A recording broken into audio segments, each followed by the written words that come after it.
All right, John Raven says he's about 55 miles away. At 7 p.m. on Saturday night, a perverted justice decoy starts chatting online with a man from Indiana, 5.5 hours away from our undercover house in Bowling Green, Kentucky. I figured, oh, there's no way this guy's going to come.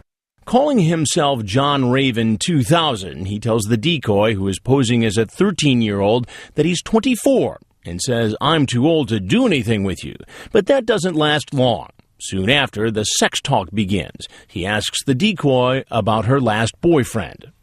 Did you him? Yeah? Why you want to know that? I just do. 'Kay. See, I ain't no baby. Would you do it to me?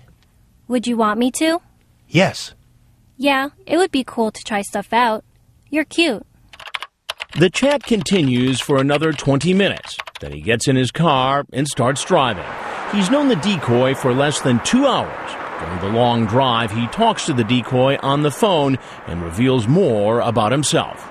We just got off the phone with the guy who's claiming to be a cop. We don't know that he is, but he says he carries his gun everywhere with him. So now we have to assume that John Raven 2000 is a police officer and he's armed. The security people were really great in instructing me as to what to do, and the first and foremost important thing was the safety. Here comes 24-year-old Michael Patterson. He actually made the 5.5-hour drive to meet a 13-year-old for sex. Casey has been instructed to make certain the man is unarmed. Hey! Oh my God. You didn't really bring your gun with you, did you? Because that kind of freaks me out. No. Well, you said you always carry it with you. It's in my car. I don't believe you. Seriously, look. Lift up your shirt. Turn around. Lift up your pants. You're killing me. Pull your pockets inside out. Come on. Your other pocket. My wallet. Change. Come on, you gotta trust me. I don't have it on me here. I got the okay to let him in the house. All right, I guess I believe you. Okay, close your door. Come on in. Quit being a weenie. Well, I wasn't sure. You said you always carried it with you. Huh? I wasn't sure because you said you always carried it. He just continued to joke about it, and the cops and the security were, still keeping a really strong eye on him because you never know. So you're a cop, not a detective? Detective, yeah. I'm a lieutenant. Oh, okay. Gotcha. So you're excited? Yeah, I'm pretty excited. Are you excited? Yeah. So, what do you want to do? Where's your room at? Let's go through the house. Look at it. This is a huge house. Yeah, it is pretty big. It's nice, though. Oh, my God. My hair's a mess. So, Lieutenant. What's up? What are we investigating tonight? Nothing much. What's your plan here? I just drove down here to... And how long was the drive? 5.5 hours. Now, what would motivate somebody to drive 5.5 hours to come here to this house? I don't know, sir. But you got to know. You're the one who did the driving.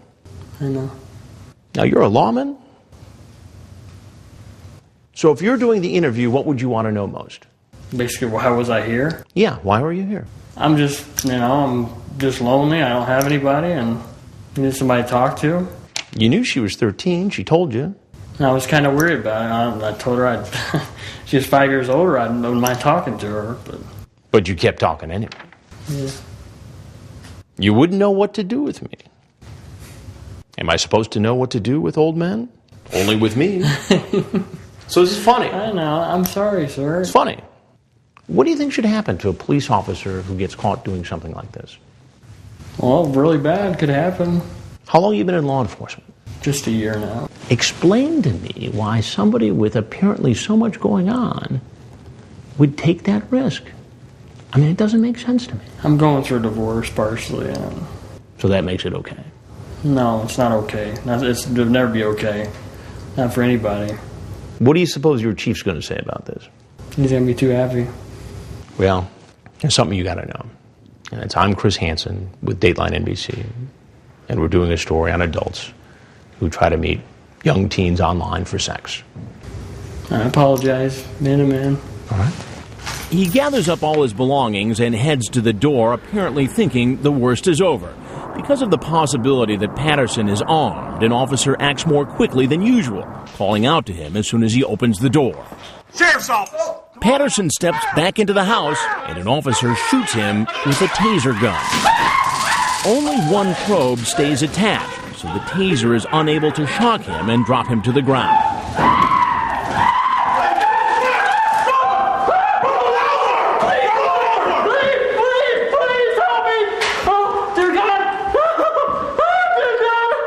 Once Patterson is cuffed, he's brought outside and taken away to the local police station. When officers search his car, they find a loaded gun, One in the chamber. a spare round of ammunition, and handcuffs.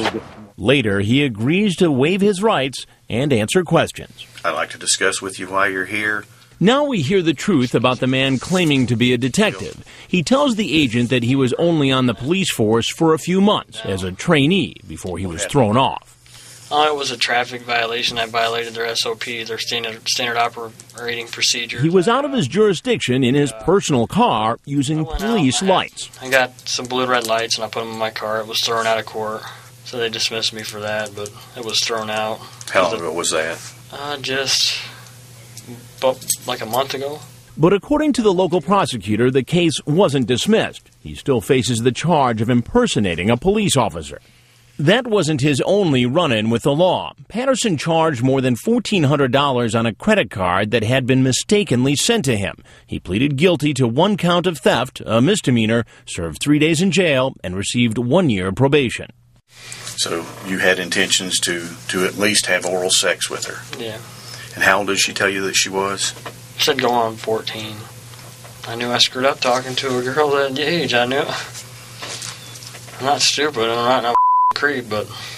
A total of 7 men were arrested here in Bowling Green, Kentucky, and charged with unlawful transaction with a minor less than 16 years of age, a felony. Since this is a felony, you are entitled to a preliminary hearing.